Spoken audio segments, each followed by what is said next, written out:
Interação instante. Vou gravar e colocar lá no canal. Aí, olha, as sequências textuais, segundo ano, existe os tipos de texto, justamente essa questão dos tipos de texto que a gente já estudou na aula passada. A narrativa ou a narração é aquele tipo de texto que você vai ler e vai ver como foi estruturada a narração. Personagem, lugar, espaço, tempo, aquele negócio tudo, certo? Já a descrição, você vai detalhar coisa, ou lugar, ou pessoa. Já no dissertativo argumentativo, você vai dar uma opinião sobre determinado assunto. Então, esse assunto, essa opinião tem que ser indireta, agora com argumentos fortes. Tem a exposição, que é expor uma informação, certo? É o jornalístico, do jornal. E injuntivo é aquele que faz das propagandas, que os verbos estão no imperativo, ele tenta influenciar você, ou a mim, ou a qualquer pessoa. Né? A linguagem do professor, do médico, do pastor, do padre, de tudo, né? Que tenta influenciar você a comprar ou seguir a ideia, tá certo? Então, é chamado de texto injuntivo. Vamos ver mais algumas coisas. Então, esses 5 tipos de texto, certo? São básicos, eles são a base em todos os estudiosos da língua portuguesa. Aí, tem um ou outro estudioso que fala de um outro tipo de texto, poético, que é da poesia. E tem outro que fala sobre o dialogal, que é aquele da conversa. Então, eu vou ficar com uma base, que são os 5, né? E os outros que forem estudando, depois forem acrescentando, aí futuramente a gente vai estudando também. Mas isso demora muito, demora 5 anos. Então, vocês vão só perceber a questão disso aí quando estiver na universidade, certo? Então, nós vamos aqui ver as sequências. Sequências, certo? As sequências e os gêneros de texto e os tipos de texto. Tá certo? Pode sim, aí eu vou postar lá no Google Sala de Aula, tá bom? Certo? Aí, vamos aqui, olha, para aí vamos aqui para os tipos de texto e os tipos de gêneros textuais desses tipos de texto. É um pouco redundante, mas é assim, viu? Por exemplo, o tipo de texto narrativo, ele tem vários vamos dizer assim, subcategorias, né? Que são chamados de gêneros textuais. Então, no narrativo, tipo de texto narrativo tem como gêneros a crônica, o romance, a fábula, a piada, a novela, conto de fadas, tudo relacionado à narração. Então, quando vocês vão fazer a prova do Enem ou vão fazer qualquer concurso, sempre lá vai ter uma crônica, ou uma fábula, ou uma piada, ou um conto de fadas, ou um fragmento de um romance, para fazer interpretação de texto, certo? Então, a interpretação de texto ela é muito importante, é visto também tanto em português gramática quanto em redação, e literatura também, mais voltada para a questão da literatura. Então, a interpretação de texto ela pode ser dentro de qualquer um desses gêneros textuais que vocês estão vendo aí, especialmente na narrativa que eles botam esses gêneros textuais da narrativa, viu? A descritiva, né, é aquele que faz a descrição de coisa, lugar, e os gêneros textuais são esses aí: retrato, anúncio classificado, autobiografia, lista de ingredientes de uma receita, guias turísticos, lista de compras, legenda, cardápio, tem um monte, certo? Tem um monte, muito. Então, nós temos a questão desse tipo de texto, e seu gênero textual. Já no argumentativo ou dissertativo, é aquele que você vai dar uma opinião, né? Então, tem um manifesto, tem um sermão, tem um ensaio, tem um editorial de um jornal, tem uma crítica, tem monografia, redação dissertativa, essas que fazem no Enem, certo? Tese de doutorado. Então, é que você vai dar uma opinião indireta sobre um tema. Então, é isso que acontece no tipo de texto argumentativo. E os gêneros são esses. É uma subdivisão, né? Já no tipo de texto expositivo, os gêneros são aulas expositivas, matéria de jornal, notícia, reportagem, conferências, capítulos de livro didático, verbete de dicionário, enciclopédias e entre outras coisas, certo? Já na injuntiva, como eu disse para vocês, é a da propaganda. Vocês vão ver os gêneros textuais, né? A subdivisão dos gêneros textuais como horóscopo, certo? Deixa eu perguntar aqui, deixa eu ver aqui deixa eu ver quem vai me responder aqui. Eu vou perguntar. Jonathan, tu é evangélico? Responde o bate-papo ou abre o áudio. Tu é evangélico? Certo, então eu não vou fazer essa pergunta para você, não. Quem é que não é evangélico nessa sala? Eu só vou fazer uma pergunta aqui, com relação ao tipo de texto em junto. Quem acredita em horóscopo. Eu queria saber quem não é, porque os evangélicos não acreditam, não. A maioria não acredita, não, tem pessoas que não são evangélicos que acreditam, né? E aí, porque eu não. Deixa eu ver. Juliana, tu é evangélica?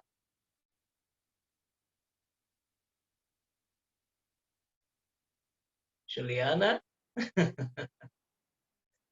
Não, então tá. Você acredita em horóscopo, Juliana?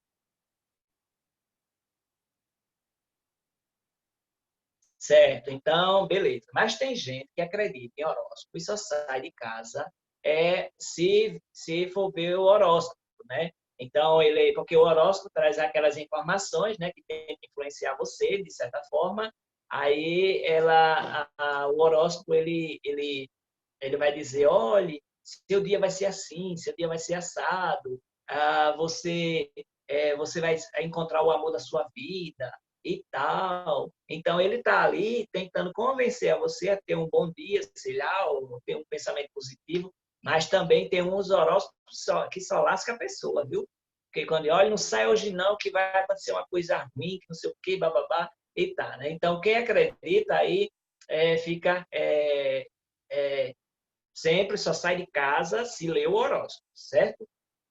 Então, o horóscopo que a gente encontra no jornal, na internet, tudinho, ele é do tipo de texto injuntivo, porque ele tenta convencer a pessoa, certo? Assim como a propaganda. A propaganda, ela é o tipo de texto injuntivo.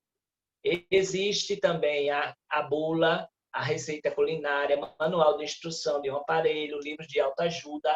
Esses são tipos de textos injuntivos, pois ele tenta influenciar você. Então, dentro dos tipos de texto, tem os gêneros textuais, viu? Então, são 5 tipos de texto. E os gêneros textuais são muitos. Cada tipo de texto tem o seu gênero textual, certo? Aí nós vamos para a próxima página, que é falando sobre um reforço sobre essa questão da sequência narrativa, né? Os tipos de texto. Aí, olha, a sequência narrativa ela é marcada pela temporalidade. Como seu material é o fato e ação, a progressão temporal é essencial para o desenrolar, certo? Para o desenrolar, ou seja, para se desenvolver necessariamente numa linha, num determinado espaço. Como eu disse para vocês, em outras palavras, está dizendo aí, ó, que a sequência narrativa é você narrar uma história que tem tempo, lugar, fato, personagem, essas coisas. E existe também aí a sequência descritiva. Como eu já disse, descrição é você detalhar. Nesse tipo de sequência, é marcado pela espacialidade, não há sucessão de acontecimentos no tempo, mas sim a apresentação de uma imagem que busca reproduzir o estado do ser descrito em um determinado momento. Ou seja, você vai descrever, vai detalhar aquele ser, né? Pode ser uma pessoa, uma coisa ou lugar. Já na sequência argumentativa, eu já disse, você vai defender um ponto de vista, né, com argumentos fortes, certo? Aí pode ser também a ideia, né? Você pode ser não, vai ser a ideia ou em que se questiona algum fato. Isso vai fazer com que o leitor seja persuadido, né, ou o ouvinte também, fundamentando o que se diz com argumentos de acordo com o assunto ou tema, a situação ou o contexto e o interlocutor. Tudo depende de quem você vai escrever, para quem você vai escrever, certo? Caracteriza pela progressão lógica de ideias e requer uma linguagem mais sóbria, objetiva e denotativa. Aí, deixa eu explicar isso aqui. Quando a pessoa vai fazer a redação do Enem, que é esse tipo de redação, que é esse tipo de sequência argumentativa, a pessoa tem que fazer uma progressão lógica de ideias, tem que usar uma linguagem objetiva, uma linguagem formal, certo? Porque senão a pessoa vai perder pontos naquela defesa de seu ponto de vista. Lembrar que tem que ter argumentos fortes. Já na sequência explicativa ou expositiva, ela intenta explicar ou dar informações a respeito de alguma coisa. O objetivo é fazer com que o interlocutor adquira um saber, um conhecimento que até então não tem. É fundamental destacar que nos textos explicativos não se faz defesa de uma ideia, de um ponto de vista.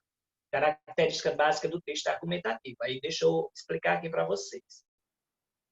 O jornal, o texto jornalístico e o jornal, seja ele falado ou escrito, não pode ser parcial, ele tem que ser imparcial.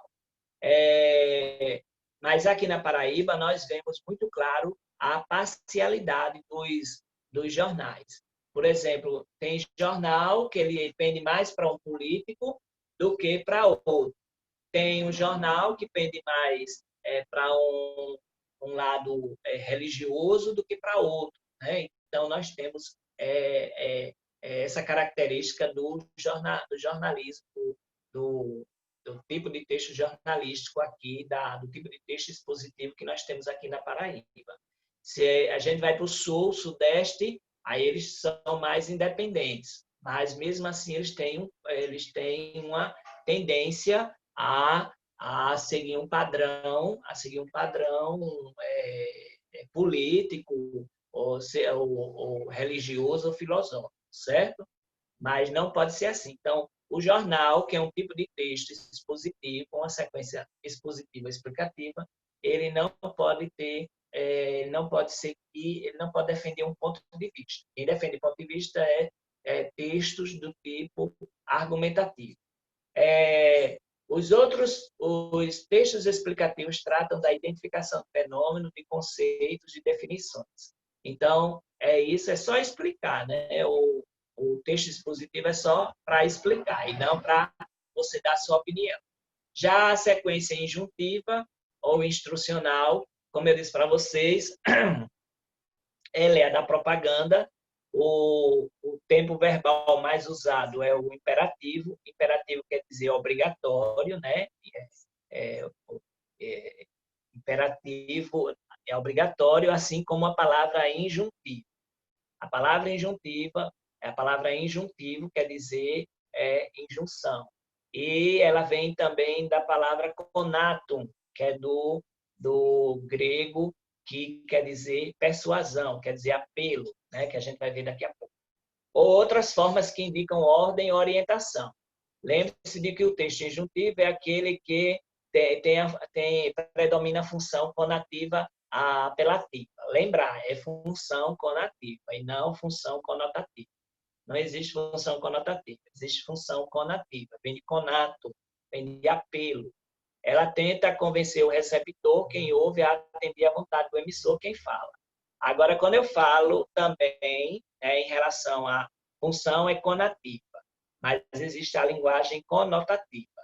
Quando eu digo assim, Luana é uma flor, eu estou usando uma linguagem conotativa, uma linguagem figurada, tá certo? E essa linguagem figurada, ela Luana, por causa da delicadeza dela e tal, aí eu digo que ela é uma flor, faço ela uma metáfora, né, que a gente usa para dizer que ela é uma flor. Quando eu digo assim, aliás, quando alguém fala assim, é, a, as meninas, né, falam com as amigas, tu é uma vaca, é, você é uma vaca, então ela está usando também uma linguagem conotativa, certo? A linguagem conotativa porque ela está usando a linguagem figurada, né? Eu não sei o que, é que significa, mas tudo, né? E eu não vou debater essa questão aqui.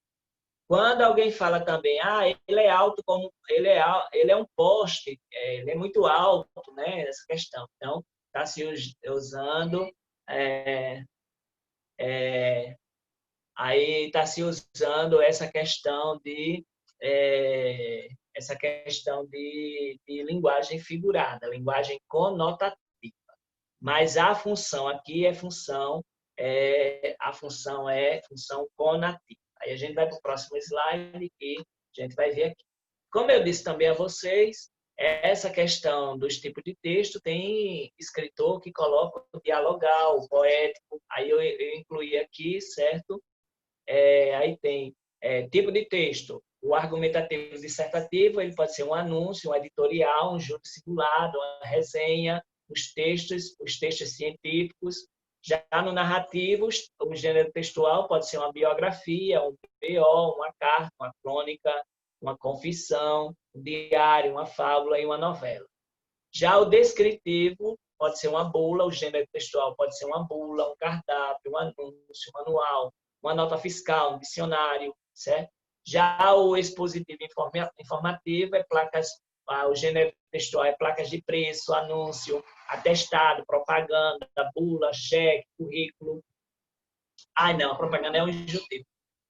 Aí o injuntivo e instrutivo, agenda, propaganda, a bula, a receita, a etiqueta de roupa. E o dialogal é de diálogo, né? Carta, debate, entrevista e reunião. A gente vai agora para os elementos da comunicação, certo? Então, tipo de texto são esses, são 5, e os gêneros textuais são muitos, são as subdivisões desses tipos de texto. Aí a gente vai para o próximo, que são os elementos da comunicação. Roman Jakobson, ele disse que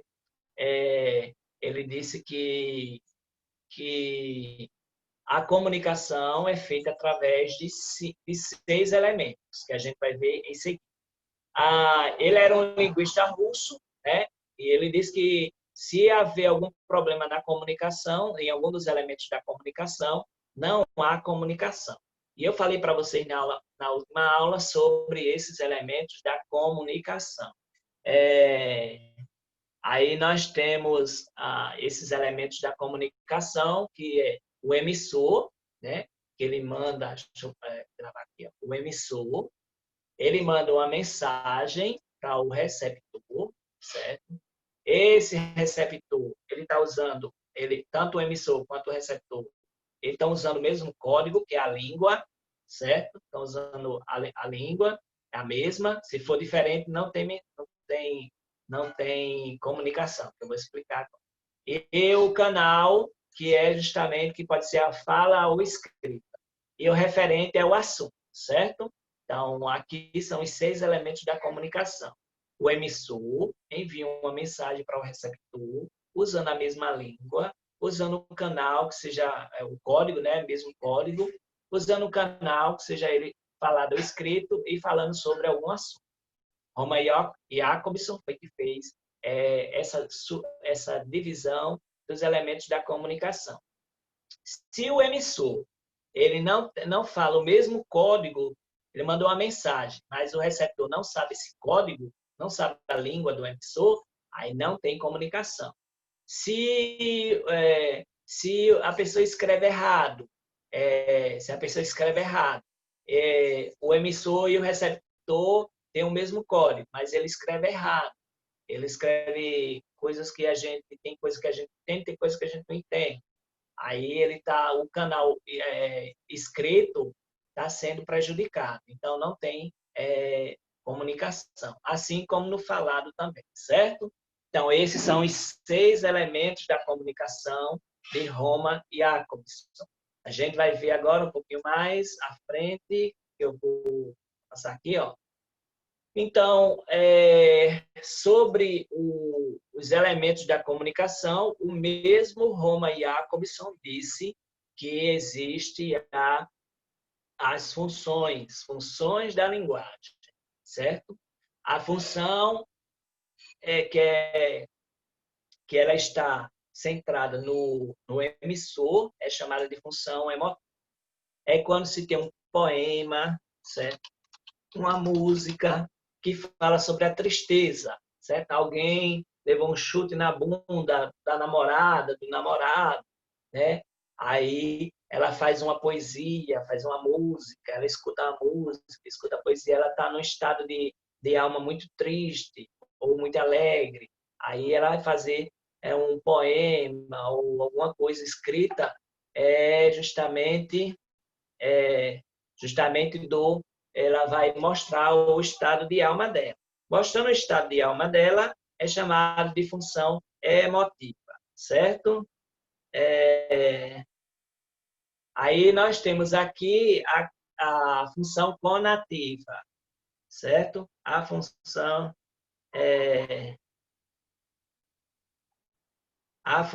conativa. A função conativa. A função conativa ou a função apelativa, eu gosto mais de chamar de função apelativa. Fica mais fácil da pessoa pegar e compreender melhor. Função apelativa, como o nome já está dizendo, ela é aquela função que vai tentar convencer você, ou seja, a função da propaganda, certo? A função da propaganda, que ela vai tentar convencer você a fazer alguma coisa relacionada a comprar, a fazer alguma coisa relacionada a você, a convencer você. Então, como eu já disse, né, o conato quer dizer apelar, certo? Apelar, tentar convencer você. Já na função fática, é a função da conversa. Quando alguém está conversando, certo? Quando alguém está conversando, ele vai pegar e, assim, por exemplo, vou dar um exemplo bem prático, né? Aí você pega, está numa conversa, não quer que a outra pessoa fique escutando você, aí você fica, aham, tá certo, ok, não sei o quê, aham, tá certo. Então você fica disfarçando, ou seja, testando a conversa. Então, quando a pessoa testa a conversa, aí é chamado de função fática, certo? A função da conversa. Essa é a função fática. A função metalinguística é a função do dicionário, do verbete do dicionário.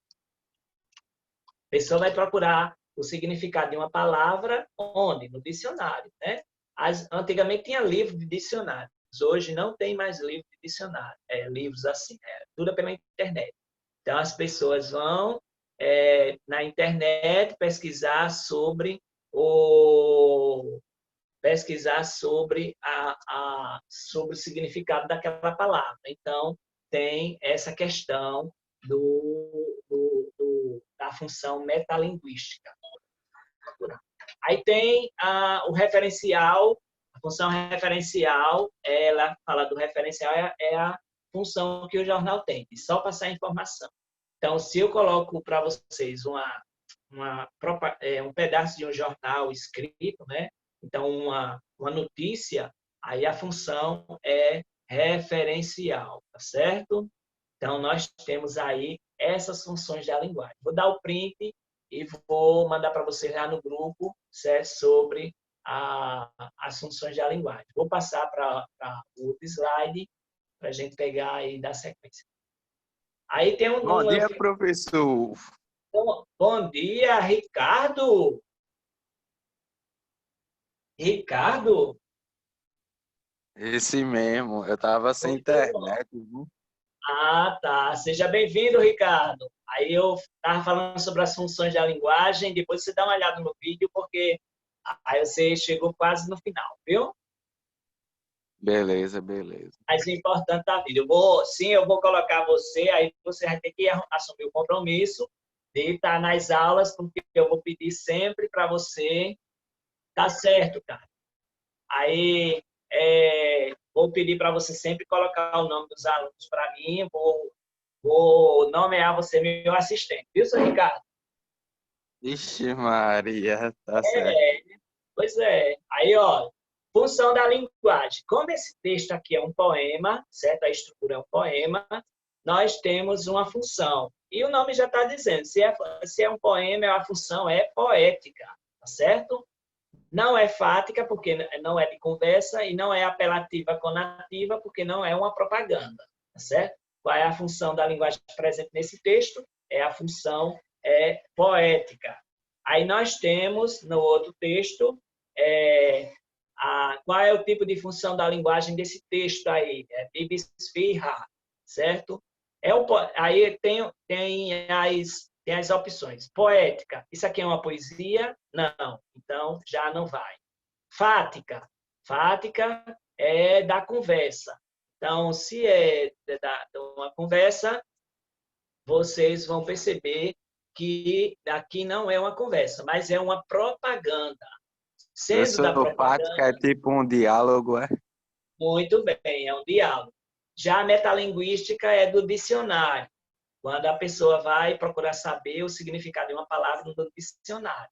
Mas aqui é uma propaganda, e a propaganda ela apela para você comprar as coisas. Então, apelativa vai ser a resposta, porque ela está apelando você comprar alguma coisa, no caso a Bibisfirra, e ele não coloca R$ 1, ele coloca 0,99, ou seja, 99 centavos, para dizer que ela é barata, certo? Então, é um jogo de marketing quando tem essa questão de R$ 1,99, R$ 2,99, 599, 0,99 é jogo de marketing para dizer que é mais barato. Isso dá ideia, no visual, dá ideia de que é mais barato. Tá certo? Quando a pessoa olha, a pessoa já entende que aquilo ali é mais barato. Mas aí essa função é apelativa.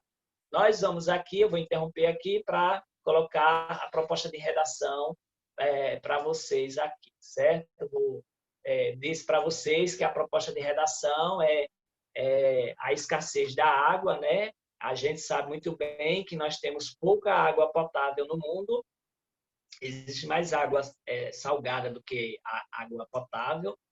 Em 2015, lá São Paulo passou por uma seca braba de vários meses e o sistema lá, que tem as represas lá de Cantareira, ela chegou ao volume morto, ou seja, o volume que está debaixo desses barrinhos aí, que está na foto. E nós sabemos que embaixo daí tem o lençol freático e os lençóis subterrâneos. São Paulo, nós sabemos que a questão da falta da chuva, ela causa pobreza, certo? Aí Cândido Portinari, ele retrata a pobreza da seca, do êxodo rural, com os nordestinos saindo do interior, né, do sertão, para ir para as capitais ou para ir para o sul. Por quê? Procurando melhores condições de vida. Nós vemos pessoas sujas, pessoas magras, certo? Os urubus lá atrás da imagem, mostrando essa questão de morte, né? Porque o urubu é sinal de morte.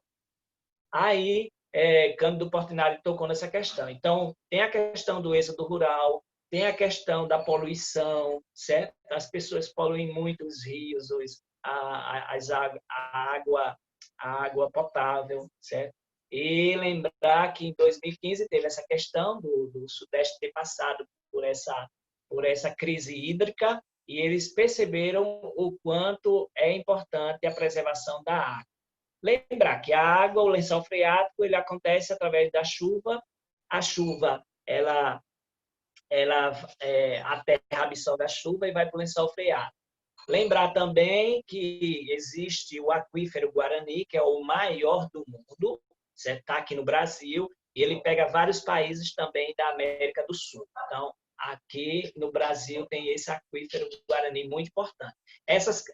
Quando falta água, tem o aumento da seca, tem o aumento das queimadas, do desmatamento, que tem toda uma relação com o desmatamento e a questão das queimadas, certo?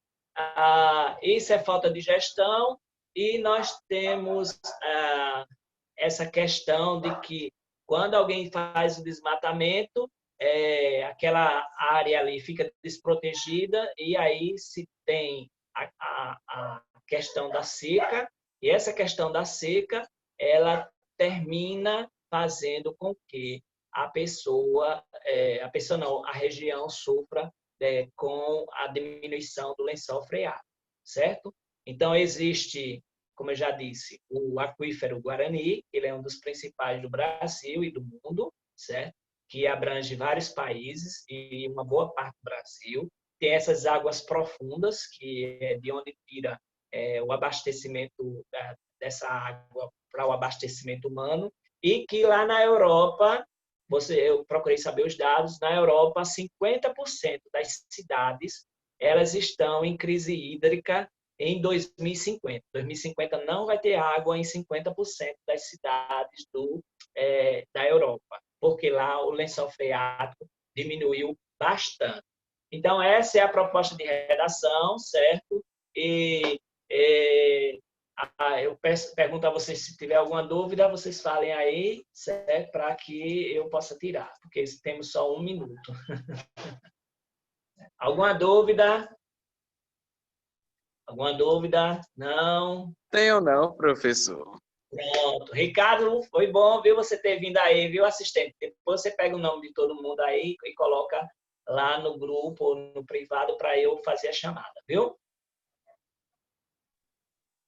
Certo? Bom fim de semana para vocês. Qualquer dúvida, chama o Ricardo, certo? Eu estou lá para atender. Então, tchau, pessoal. Bom dia para vocês, bom fim de semana. Até a próxima aula. Continue estudando, viu? Fazendo as atividades.